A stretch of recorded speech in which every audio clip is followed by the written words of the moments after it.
Have you ever thought about this?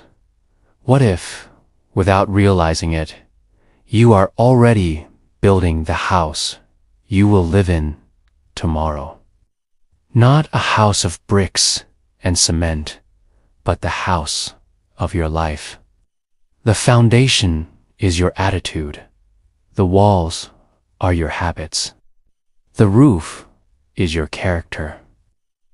Now imagine, one day you wake up and realize this house is yours to keep forever. Would you be proud to live in it? Or would you regret how carelessly you built it?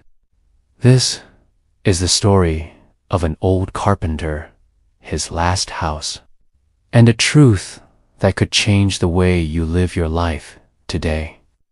Long ago, in a small village in India, there lived a master carpenter.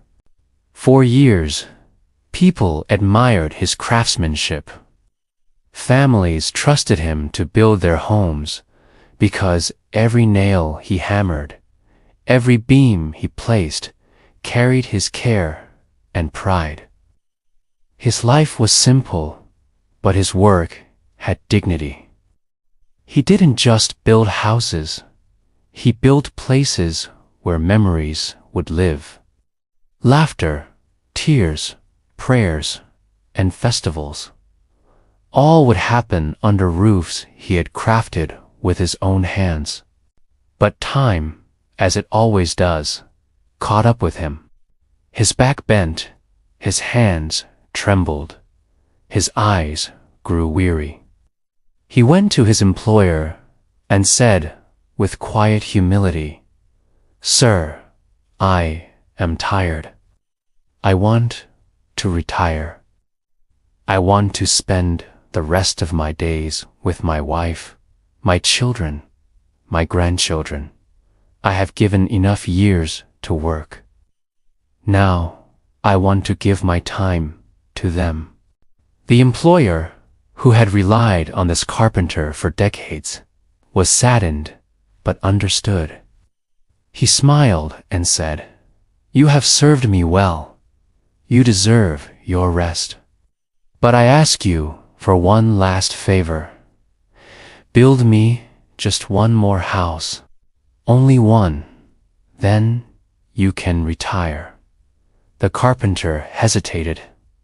His heart was no longer in his work.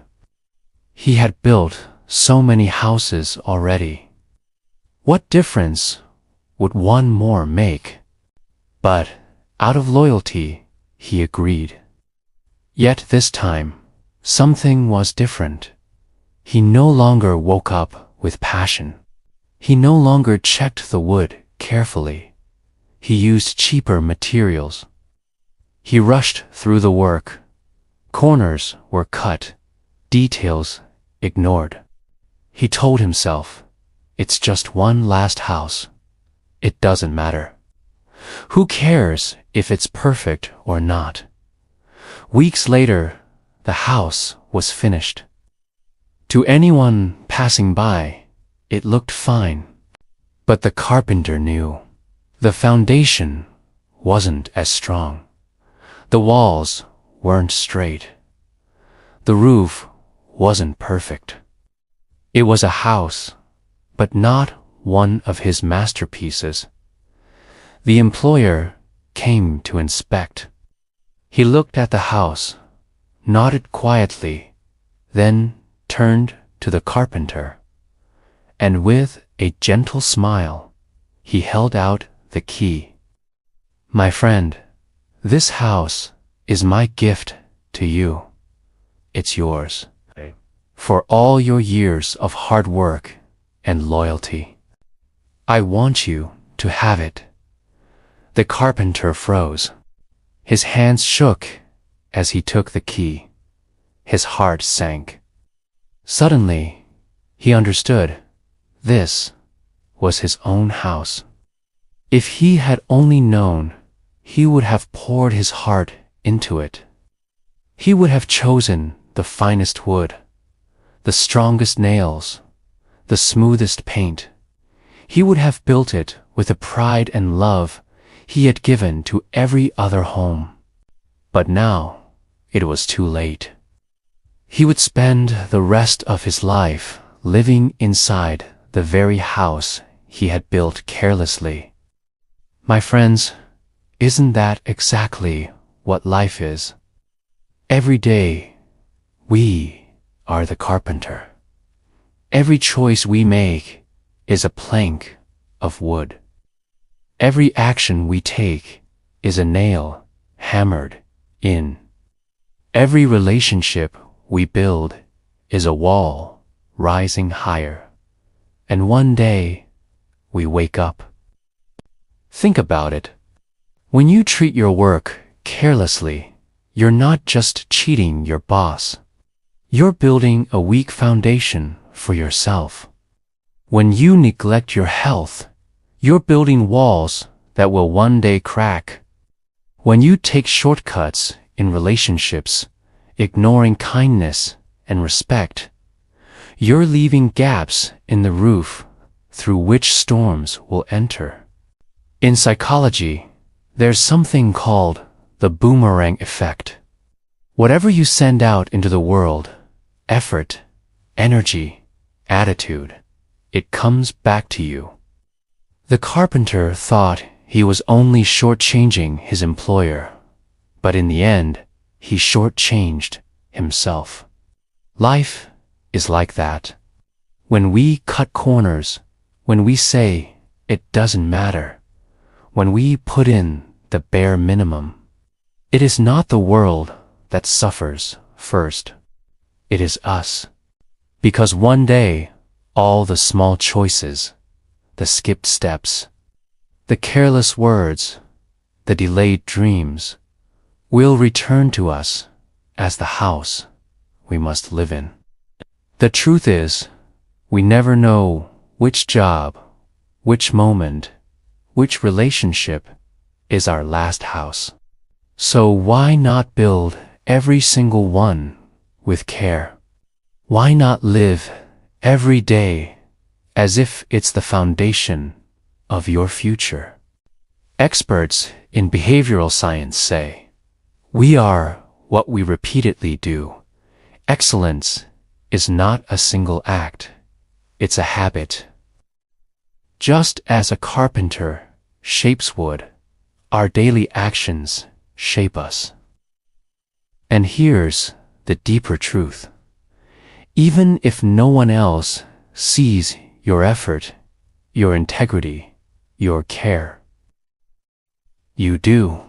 And the house you live in tomorrow is built on the bricks you lay today. It's easy to say, this doesn't matter. Just this once, I'll be careless. But remember, there is no just once. Each choice is a seed planted. Each seed grows. And eventually, you harvest what you planted, whether it is weeds or flowers or fruit. The carpenter learned too late.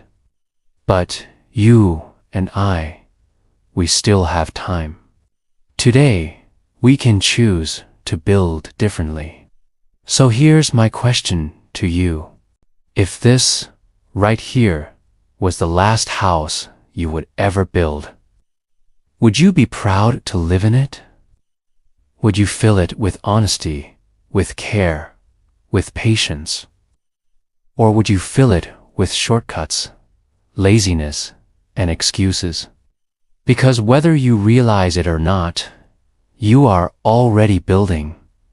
Every word, every action, every habit is a brick in your house.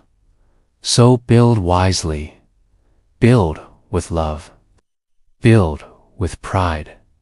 And when the day comes that life hands you the key, you can step inside and smile, because it will be a house worthy of you. If this story touched your heart, share one line in the comments. I will build my house with integrity and care. And don't forget to like, and subscribe. Every week, I will bring you stories, not just stories to hear, but seeds to plant. Seeds that can change how you see yourself and how you live your life. Because maybe, just maybe, just maybe, today you are already building the most important house of your life.